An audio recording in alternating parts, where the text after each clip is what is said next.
다윗이 집에 있을 때에 사울이 사람을 보내서 다윗을 죽이려고 했습니다. 그때 다윗은 미갈의 도움으로 살 수 있었습니다.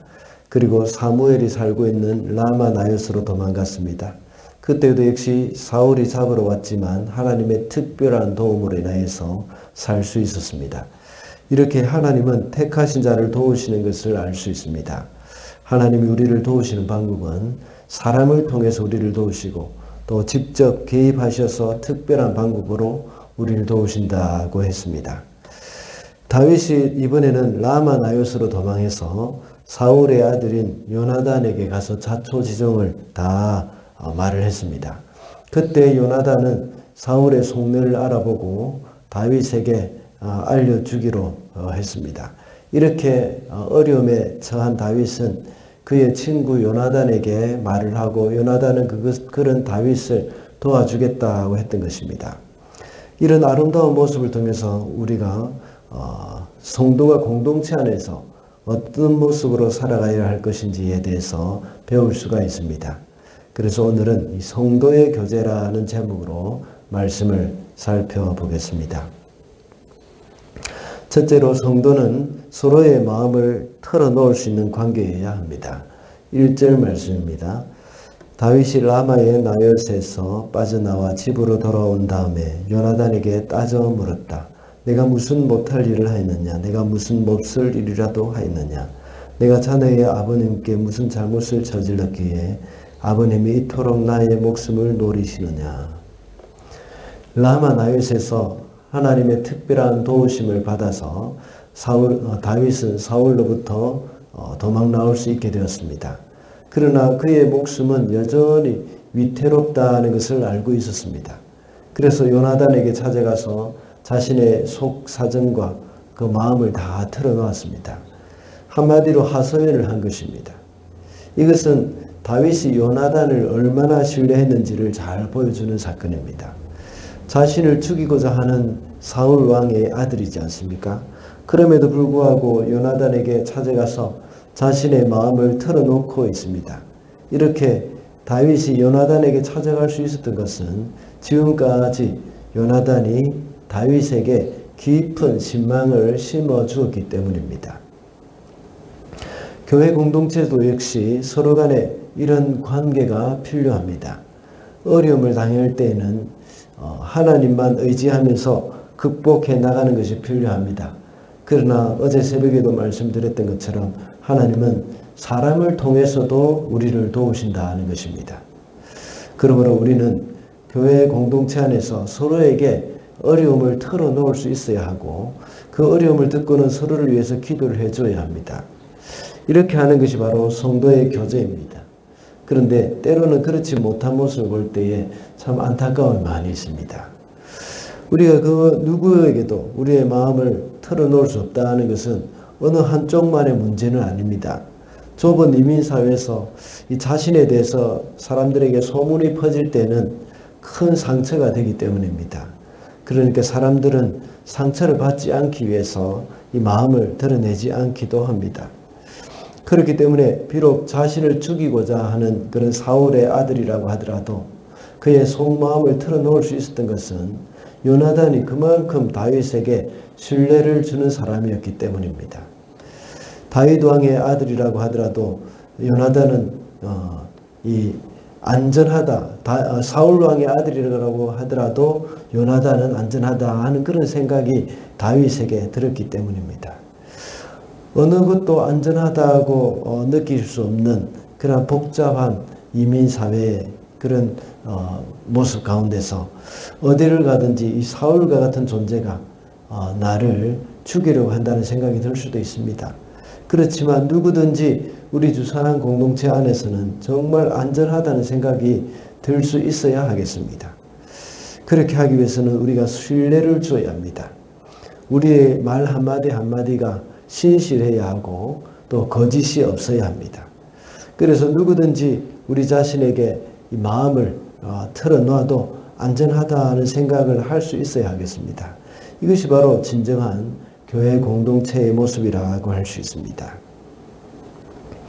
둘째로 성도는 마음을 다해 서로를 돕습니다.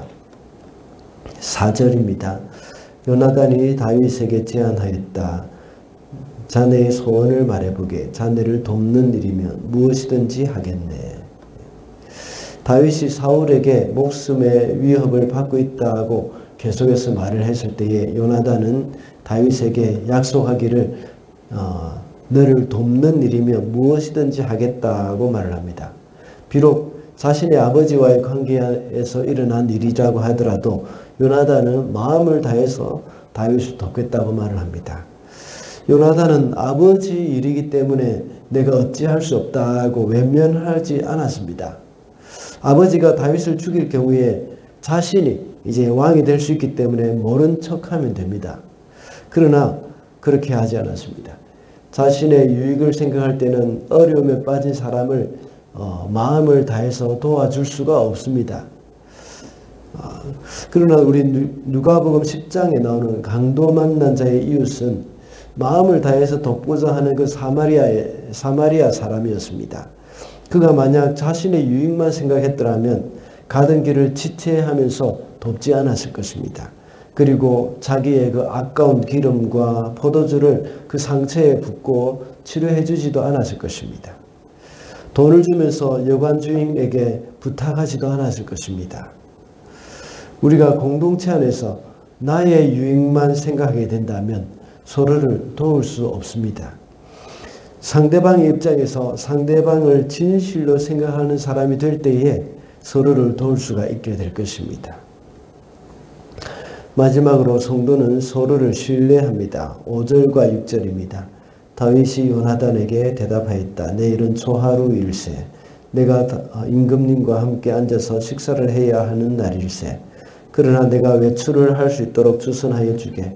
나가서 모레 저녁 때까지 들녘에 숨어 있겠네. 그랬다가 만일 자네의 아버님이 내가 왜 안 보이느냐 하고 물으시거든.